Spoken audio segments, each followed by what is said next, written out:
Takže ahoj všichni, já vás vítám u dalšího videa. Dneska to bude takový bushcraft survivalistický video. Bude to, jak si udělat oheň.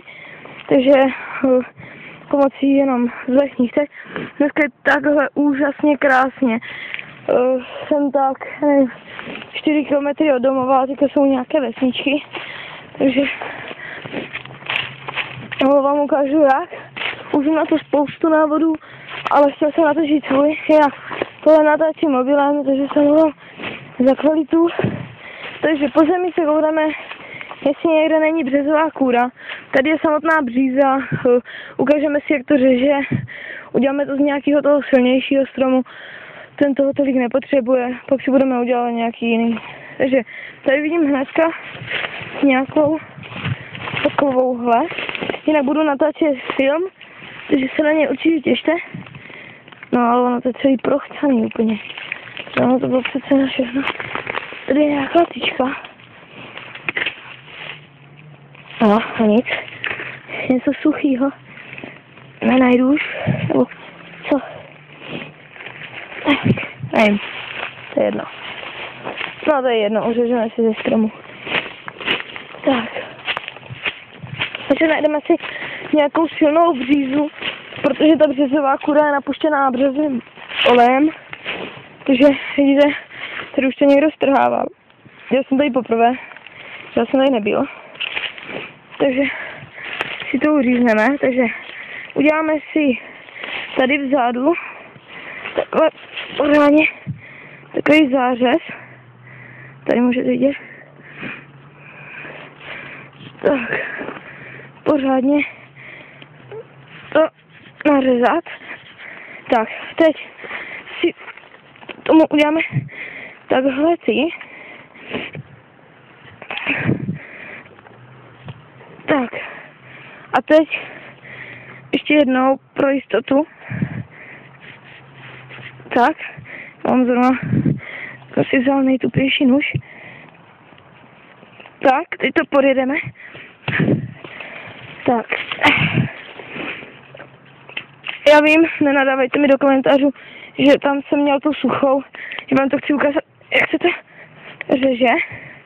Víš, Charlie, jsi na to řezání té březové kůry odborník, jsme byli na výletě, na rozhledně. Neviděli jsme, jak řezat tu kůru, protože byly mrtě kroupy. Taky zmrzlý ruce jsme měli úplně, takže jako už čekejte videa z takových výcházek. Tak, máme tady tu kůru, že jo? Takhle, jo?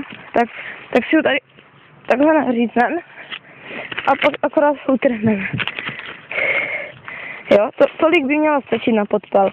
Teď si musíme sehnat nějaký, nemusí to být trout, ale jakože nějaký ty větve, jako jsou třeba tady.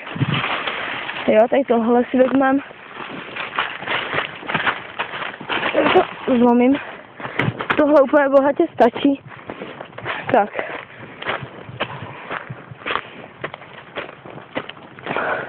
Takže jdeme.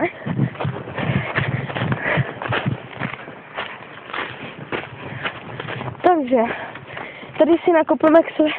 Tady někdo, what the fuck, tady někdo točím to na podruhé, vybila se mi baterka, takže tady to mám už připravený ten, ale vyberte si místo, kde to je fakt to, nějak důkladně očištěný, ještě si vemte nějakou, vidíte tady, nějaký ten fuj, a oddělejte z toho takhle, aby byla hlína. Teď to dáme do toho takhle nějak. Já tady položím mobil někam. Nevím kam. Vůbec nevím kam. Třeba sem. Tak.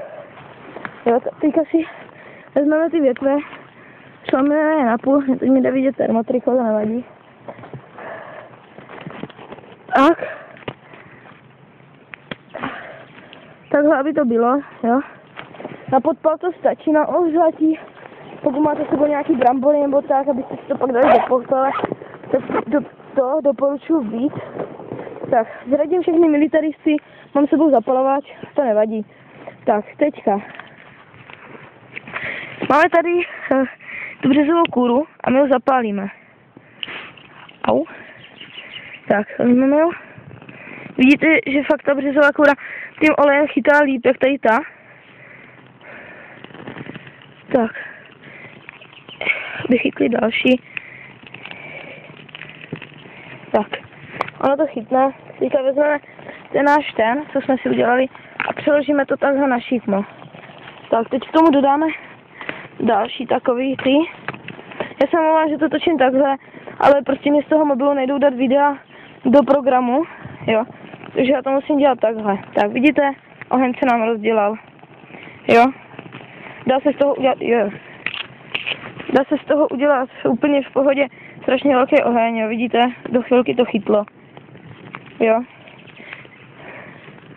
Prostě, můžete vidět, prostě úplně best. Tak, jo. Takže já doufám, že vám tento návod stačí, jo. Fakt doporučuji, dělá to hodně lidí. V dalším díle uvidíte, jak se, jakoby v další díle toho, až na to přijdu, jak se to dělá. Tak baterka, jak se z baterek dvou dá vyrobit nějaký ten oheň, jo, takže uvidíte sami. Tak jo, já se s vámi loučím, zanechte like, odběr, koment a ahoj.